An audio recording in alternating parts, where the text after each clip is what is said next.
Two people from West Michigan recently produced a documentary on Enbridge Energy's controversial Line 5.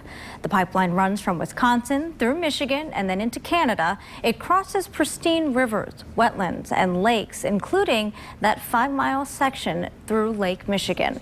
The pipeline is 62 years old, but was only intended to last 50 years. Enbridge, which is responsible for the largest inland oil spill in history only 5 years ago in Marshall, says there's nothing to worry about. The filmmakers produced the documentary for the clothing company Patagonia. They want state leaders to enforce the easement and immediately shut down the Line 5 pipeline in the Straits of Mackinac to protect the Great Lakes from a catastrophic oil spill. Well, earlier today, the film's director, Colin McCarthy, who now lives in California, spoke with 24 Hour News 8's Brian Sterling over Skype.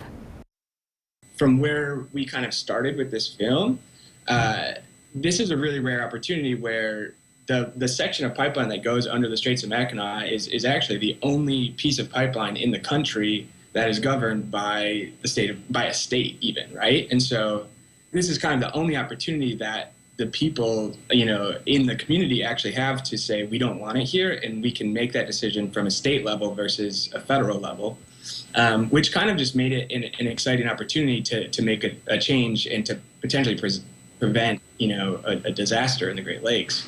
So that was kind of where even, it's not just us going into it being like, there's a pipeline, let's remove it. It's a huge risk, but there's also this actual, hole in the pipeline easement that could allow us to do that from a state level, which is really exciting. And you had the opportunity, too, as you went down the pipeline, you talked with different folks in different parts of the state that live here and how they would be affected if there was some sort of disaster. What was your takeaway there? It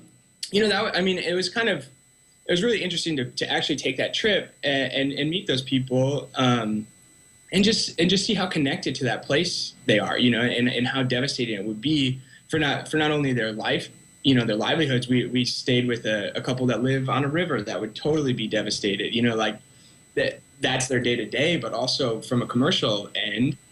So many businesses would just be completely destroyed for years, potentially is what the Coast Guard, has explained. So I think being on the trip and actually seeing and meeting the people that would be affected, it just made it even that much more important to make this project and to push it out into the world as far as we could. And that was kind of our goal. Well, we will have a link to the documentary along with Brian's full interview on woodtv.com.